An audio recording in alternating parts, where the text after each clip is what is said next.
আরে আরে কি করতেছো? ছাড়ো।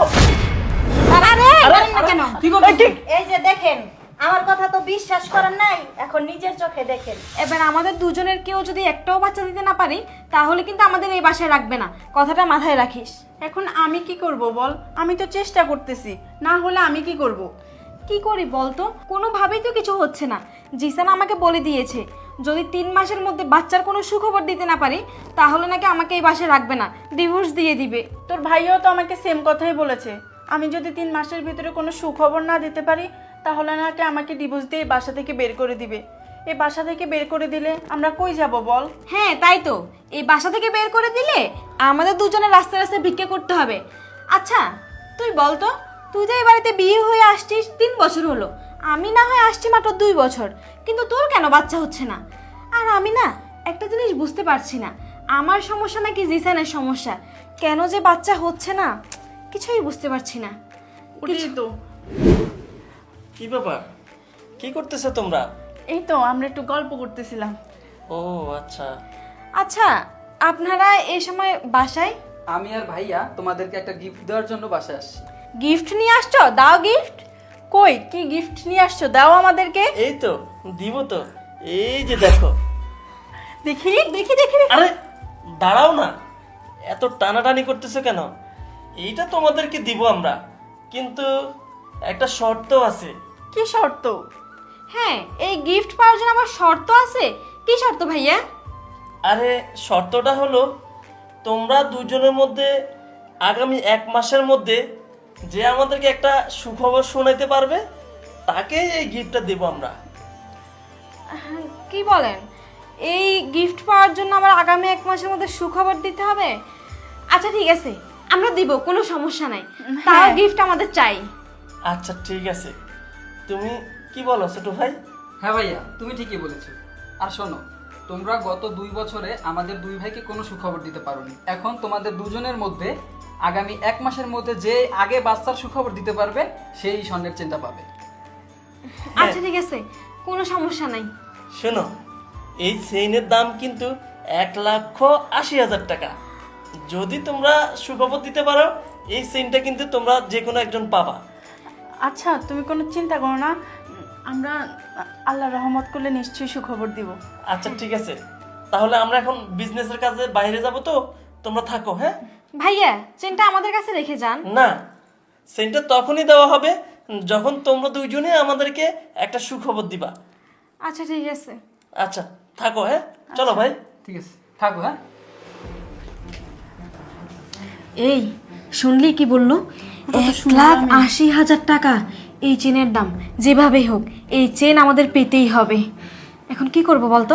বলে তো দিলাম যে সুখবর দিব, এখন কি করে সুখবর দেব? ওটাই তো, আমরা তো কোনো জাদু জানি না যে বাচ্চা পেটে নিয়ে আসবো। কি করব এখন? ওটাই শোন, তো ভাবছি। একটা প্ল্যান করতে হবে আমাদের, যেভাবেই হোক বাচ্চা তো দিতে হবেই, এই চেনও আমাদের পাইতে হবে। হ্যাঁ আচ্ছা চল এখন এখান থেকে যাই। আচ্ছা চল। এই শোন, ওরা কিন্তু দেখলে কোনোভাবেই বুঝতে পারবে না আমরা যে সত্যি সত্যি প্রেগনেন্ট না। এমন প্ল্যান করেছি কোনোভাবেই বুঝতে পারবে না। হ্যাঁ একদমই বুঝতে পারবে না, দেখতে তো একদমই বোঝা যায় না যে এই পেটটা ফেক। হ্যাঁ দেখে মনে হচ্ছে সত্যি সত্যি বাচ্চা আছে পেটে, কিছুদিন পরেই আমাদের বাচ্চা হয়ে যাবে। আরে আমার না খুব পেটে ব্যথা করতেছে। আমার ওরে অনেক পেটে ব্যথা করতেছে। আমার মনে হয় কি জানোস, ডেলিভারি টাইম আর অল্প কয়দিন আছে। ও মা গো কি ব্যথা! আসতে ছিল, কাজের মেয়েটা আবার কিছু বলে দেবে না তো? আরে ধুর, কাজের মেয়েটাকে কিছু দেখছে নাকি? কাজের মেয়েটা তো কিছুই দেখে নাই, সমস্যা নাই, অভিনয় চালিয়ে যা। ও আল্লাহ গো কি ব্যথা করতেছে রে। এই আমার মনে হয় পেটের ভিতর বাচ্চা লাথি দিচ্ছে, বুঝতে পারছিস? বুঝছি। ম্যাডাম কি হয়েছে আপনাগর? চিল্লানি শুনলাম, আপনারা কি অসুস্থ? এই তুই কি চোখে দেখোস না আমাদের কি হয়েছে? মানে হাই আল্লাহ, ম্যাডাম আপনাগর কি হয়েছে? আবার দেই পেট ফুলা, পেটের মধ্যে টিউমার হয়েছে নাকি? এই ফকিনীর বাচ্চা, তুই কি চোখে দেখোস না আমরা যে প্রেগনেন্ট? আরে এই ফকিনি বুঝবে কিভাবে? এই শোন, আমাদের পেটে বাচ্চা আছে, আমরা প্রেগনেন্ট, বুঝতে পারছিস? আমাদের জামাইরা যদি বাসায় এসে দেখে তাহলে খুব খুশি হবে। এত বছর পর আমরা দুজন প্রেগনেন্ট হয়েছি। এই তুই যা তো, তোর কাজ কর, যা। হ ম্যাডাম যাইতাছি, কিন্তু একটা কথা, 1 মাসের মধ্যে আপনারা দুইজন কিভাবে প্রেগনেন্ট হইলেন? তাও আবার এত বড় পেট, কেমনে কি? এই, তোকে আমি এত কথা বলতে বলেছি? আমরা কিভাবে প্রেগনেন্ট হলাম, কিভাবে বাচ্চা পেটে আসলো, সেই কৈফিয়ত কি তোকে দিতে হবে? তুই এখান থেকে যা, যা বলছি। ফকিন্নি কোথাকার। এই শোন, ওরা না বলছে যে আজকে আসবে। শোন, ওরা আসার আগেই এই ছোট লোকটাকে বাসা থেকে বের করে দে। আরে না, তুই কি পাগল হয়ে গেলি? এদের বাসা থেকে বের করে দিলে আবার কি না কি ঝামেলা লাগাবে, ওদের কাছে যদি উল্টাপাল্টা কিছু বলে। হাই আল্লাহ, মানুষ এমন কিভাবে হয়? সামান্য একটা চেনের জন্য স্বামীরে কিভাবে ঠকাইতাছে। যেইভাবেই হোক সাহেবদের আমি বইলেই দিব। ও মা গো, কি পেটে ব্যথা! উফ। সত্যি পেটে অনেক ব্যথা করতেছে রে। কি ব্যাপার, তোমাদের কি হয়েছে? আরে তুমি কি দেখতে পারতেছো না আমরা যে প্রেগনেন্ট? যাক, আলহামদুলিল্লাহ, এতদিনে আমাদের মনের আশাটা পূর্ণ হতে যাচ্ছে। এই সত্যি নাকি? হ্যাঁ, সত্যি তুমি বাবা হতে যাচ্ছ। যাক, আলহামদুলিল্লাহ। তুমি জানো না আমি কত খুশি হয়েছি। তুমি আজকে আমার মনের আশা পূরণ করেছো। আজকে আমি বাড়ির সবাইকে মিষ্টি খাওয়াবো। হ ভাই, তুই ঠিকই বলছস, আমরা পুরো এলাকার মানুষদেরকে মিষ্টি খাওয়াবো। শোনো, আমরা তো তোমাদের মনের আশা পূরণ করলাম, এবার আমাদের গিফটটা দাও। হ্যাঁ হ্যাঁ, আমাদের না গিফট পাওয়ার কথা, তোমরা তো কথা দিয়েছো যদি আমরা দুজনের মধ্যে একজন সুখবর দিতে পারি তাহলে নাকি আমরা স্বর্ণের চিনতে পাবো। কিন্তু এখন তো আমরা দুজন একসাথে প্রেগনেন্ট হয়েছি, তাহলে দুজনেই গিফট পাবো। ভাইয়া গিফট দেন। হ্যাঁ, অবশ্যই তো গিফট দিব। এই তো তোমাদের যে গিফট দিব বলছি, এই সেই স্বর্ণের চেন। দেন। আরে দাঁড়াও, শুনো, আমরা তো দুই ভাই বলেছিলাম তোমাদের মধ্যে যে কোনো একজন আমাদেরকে সুসংবাদ দিতে পারলে আমরা এই চেইনটা দিব। এখন যেহেতু তোমরা দুইজনে আমাদেরকে সুসংবাদ দিয়েছো, তাহলে এরকম আরেকটা চেইন বানাবো, বানাইয়া দুজনকে দুইটা দিব। ঠিক আছে? আচ্ছা ঠিক আছে, সমস্যা নেই। আচ্ছা চলো, এখানে আর বসে না থাকি, আমরা বেডরুমে যাই। চলো উঠো।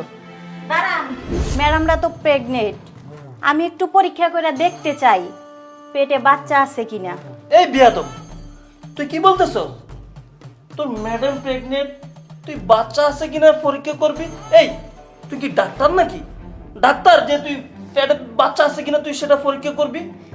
আরে ভাইয়া জানেন না, এই ফকিনিটা তখন থেকে এরকম শুরু করেছে, সকাল থেকে শুধু বলতেছে ম্যাডাম আপনাদের পেটটা তো বড় হলো কিভাবে। ভাইজান আপনি তো জানেনই, আর তোমরা তো জানোই, আমরা এক হুজুরের কাছে গিয়েছিলাম, পানি পড়া খেয়েছি বাচ্চা হওয়ার জন্য, আর তাই হয়তো, তাছাড়া সবটা আল্লাহর রহমত। হ হ, বাবার কাছে গিয়েছে, বাবা বাচ্চা দিয়ে দিছে, আর তুমি উল্টা পাল্টা কথা কওকে। হ্যাঁ, পেটের বাচ্চা আছে কিনা সেটা তুমি পরীক্ষা করবা। যাও এখান থেকে যাও। এই যাবো, যা। না সাহেব, আমারে পরীক্ষা করতে দেন। এই তুই আমাদের বউয়ের নামে মিথ্যে কথা বলিস? তুই সাধারণ একটা কাজের মহিলা হইয়া তুই আমাদের বউ মিথ্যা কথা কইতেছে? সাহেব, আমার কথা তো বিশ্বাস হইতাছে না, তাহলে দাঁড়ান আমি দেখাইতাছি। আরে আরে আরে কি করতেছো? ছাড়ো। আরে আরে, জানেন না কেন? কি করছিস? এই যে দেখেন, আমার কথা তো বিশ্বাস করেন নাই, এখন নিজের চোখে দেখেন। আরে তার মানে কাজের বউ এতক্ষণ যা বলছে সব সত্যি? তোমাদের পেটে বাচ্চা নাই, তোমরা তোমরা মা হতে পারবে না? এই এই অভিনয়টা তোমরা কেন করছো বলো? দুজনে এই অভিনয়টা কেন করছো? আমরা কি করব বলো? তোমরা খালি আমাদেরকে বাচ্চার চাপ দিতেছো। বাচ্চা না হলে আমাদের দোষ, আল্লাহ না দিলে আমরা কি করব? হ্যাঁ তাই তো, তোমরা কখন আমাদেরকে বুঝতে চেয়েছো, তাই আর চাপ সহ্য করতে না পেরে আমরা এই অভিনয়টা করেছি, তাছাড়া আর কিচ্ছু করার ছিল না আমাদের। তাই বলে তোমরা আমাদের ইমোশন নিয়ে খেলবে, এইভাবে বাচ্চা হওয়ার নাটক করবে? তোমরা তো স্বামী হয়ে বউদের কষ্ট একটুও বুঝতে পারো না। চুপ করো, আর একটা কথাও বলো না। এখন আমরা বুঝতে পারছি ছোট ভাই, ওই যে আমরা একটা লোভ দেখাইছি, এই যে স্বর্ণের চেইন, এই চেইনের লোভ কইরাই কিন্তু তারা এই অভিনয়টা করছে। আমি 100% শিওর।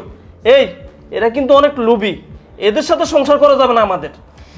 না না ভাইয়া, এরকম করে বলবেন না, আমরা তো একটা ভুল করে ফেলছি, আর কি করবো বলেন, এছাড়া কি আর কোনো উপায় ছিল নাকি?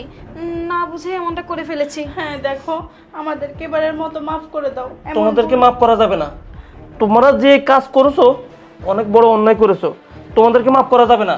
আজকে এই কাজের মেয়েটা যদি আমাদেরকে এইভাবে না ধরিয়ে দিত, আমরা হয়তো বুঝতেই পারতাম না, কারণ আমরা বিজনেসের কারণে বছরকে বছর বাইরে থাকি, আর তোমরা আমাদেরকে এইভাবে ঠকাইতেছো না, তোমাদেরকে এইভাবে রাখা যাবে না। জিসান তুমি আমাকে মাফ করে দাও। আমাকেও মাফ করে দাও। তুমি তো আমাকে অনেক ভালোবাসো, আমাকে মাফ করে দাও হ্যাঁ please। ভালোবাসি, তোমাকে ভালোবাসি বলেই এতদিন বিশ্বাস করেছিলাম, কিন্তু তুমি সামান্য একটা চেনের জন্য আমার সাথে এত বড় প্রতারণা করবে এটা আমি ভাবতেও পারিনি। তুমিও যে সামান্য একটা চেনের জন্য আমার সাথে এভাবে প্রতারণা করবে আমিও ভাবতে পারি নাই। তোমাদের দুজনকেই এই ঘরে রাখা যাবে না, তোমরা দুজনেই আমাদের বাসা থেকে চলে যাও। জিসান, তুমি আমাকে মাফ করে দাও please। আরে উঠো উঠো বলছি, মাফ উঠো করে দাও। উঠো বলছি, উঠো। দেখো দাঁড়াও হাতে পায়ে ধরে এখন আর কোনো লাভ হবে না। দাঁড়াও। প্লিজ মাফ করে দাও। এই শুনো, আমরা তোমাদেরকে এইভাবে বের করে দিব না, কারণ আমাদের একটা মান সম্মান আছে। আমরা এখন তোমাদের পরিবারদেরকে ডাকবো, ওনারা আসবে, ওনারাই ডিসাইড করবে। এটার একটা বিয়ে অবশ্যই করতে হবে। কি